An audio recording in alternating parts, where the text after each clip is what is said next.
And when I find that I can teach one person the joy of living, the joy of thinking God's thoughts, it's a beautiful experience to me. I think it was last Sunday and Friday of last week that the lady was here and came down here and brought those 4 bottles of pills that she had to live on.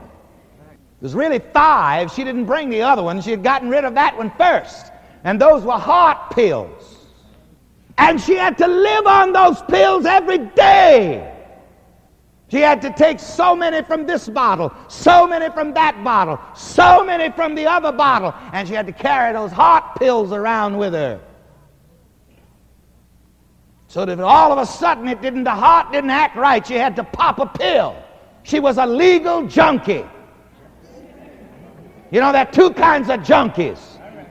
I'm getting in your medicine cabinet now. And I'm not trying to tell you, if the doctor prescribes some pills for you, you take them until I can teach you how to live above it. Now, don't go home and throw out your medicine. I don't try to stretch you beyond your faith. But this lady has been coming to these services and classes for 14 years, ever since we've been in this building. And it took her about 14 years, but she kept coming right back here. Finally, a year ago, she got it. She heard me say something about the heart. She heard me say that the heart does not attack anybody. People attacked the heart. She says, what? And it wasn't the first time I'd said that. I've said that from time to time. But she got it. It's just like when you come here, you're always going to hear me talking about health, happiness, love, success, prosperity, and money. Let me hear you say it. Health, happiness, love, success, prosperity, and money. Come on, let's hear it. Health, happiness, love, success, prosperity, and money. Let's hear it. Health, happiness, love, success, prosperity, and money. Now listen, if you get sick of health, happiness, love, success, prosperity, and money, no need for you to come back here. Because I'm going to wash your face in it. I'm going to baptize you with it. I like when we were at the Sunset, I'd been there for about a couple of years, and somebody said, Reverend Ike, when are you going to baptize us? I said, honey, I've been baptizing you ever since I've been here. Some people just won't get in the water.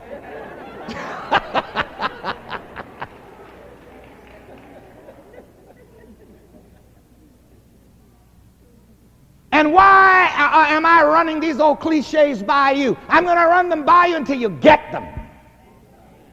I asked one of my classes, and one of the ladies down here answered it. I said, now, sometimes people come here, and they want to be helped, they want to be healed, they want their problems solved, and they want it done just like that, when it took them many years to learn how to get into the groove they're in. And I said, how long did it take some of you people to learn your negative thinking? And one person said, all my life. And so the only way to really change your life so that you can have health, happiness, love, success, prosperity, and money is to learn how to think differently, is to learn how to be transformed by the renewing of your mind, and it's going to take more than one good sermon. It's going to take some classes. It's going to take reconditioning the mind. It's going to take working on yourself night and day. Because that's the secret. The blessed man is outlined to us in the first Psalm. And what makes him blessed? In God's law does he meditate day and night. Isn't that something? You know why you got to work with this day and night? Because the world isn't going to give you any slack. Every side you turn, the world is going to be throwing negative opinions at you. You turn on the television, they're going to show you how to have a headache. Because you see, they can't sell any Excedrin unless, first of all, they let you know and impress it upon your mind that what you've got is an Excedrin headache.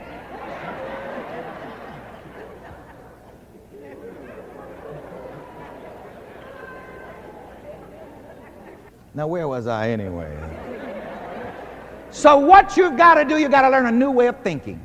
Say with me, everything is a way of thinking. Say it again. Say it again. And you can't be rich in these negative worldly opinions.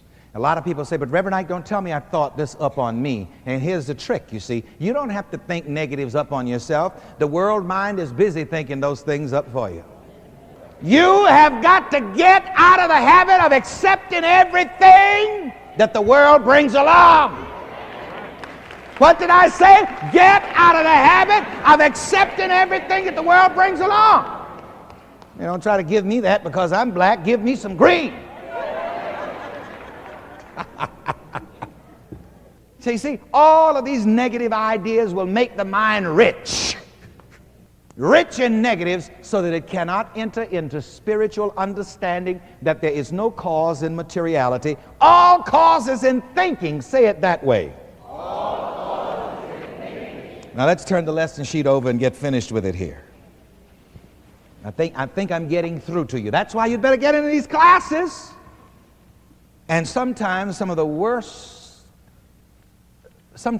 thing to condition your mind negatively is religion. You know, in religion, sometimes they teach you got to go through hell to get to heaven. Well, such a mind or a man gives up or sells all false material values and comes into possession of the kingdom of God and his righteousness, and all things are added unto it. The mind that understands that there is no cause in materiality, that all causes in thought and thinking, gives up or sells all false material values. And so this man or this mind was told, sell what you have. Sell what you have. Get rid of it. Sell those negative opinions. Sell out, liquidate. Take the energy of your mind out of negative ideas. Say that. And give it to the poor. Now you see, in this esoteric sense, the poor, who are the poor here? The poor is a man's own starving soul. You see, when you take the energy of your mind and give it to negative ideas, this starves your soul. This starves your spiritual nature. So let me just read the lesson sheet. A mind stripping himself of the false value and appraisal of materiality and tradition is the blessed poverty that makes rich. This is the poor rich man, a mind.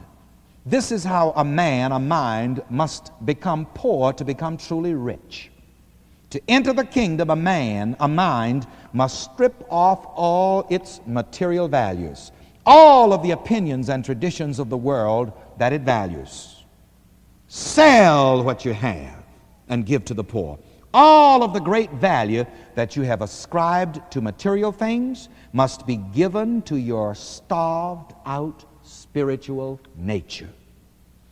The mind is poor, which puts all its value in materiality. The mind must take its value, its worship, its love from materiality and give it to his impoverished, starving soul, the spiritual side of himself. And Jesus said, do that, and then you come and follow me. Be led by your spiritual self rather than the false god of materiality. The young man went away sorrowful, for he had great possessions. But as I said, the truth is, his possessions had him. He had great possessions of religious traditions. He had great pride in his position among men. He valued his worldly position more than spiritual things. A mind must strip away, sell all of its belief in material power and causation, and all its regard for worldly honors, until it is poor in spirit, poor in everything but spiritual understanding, the understanding that I am God and there is none beside me. And this knowledge must become the mind's only treasure.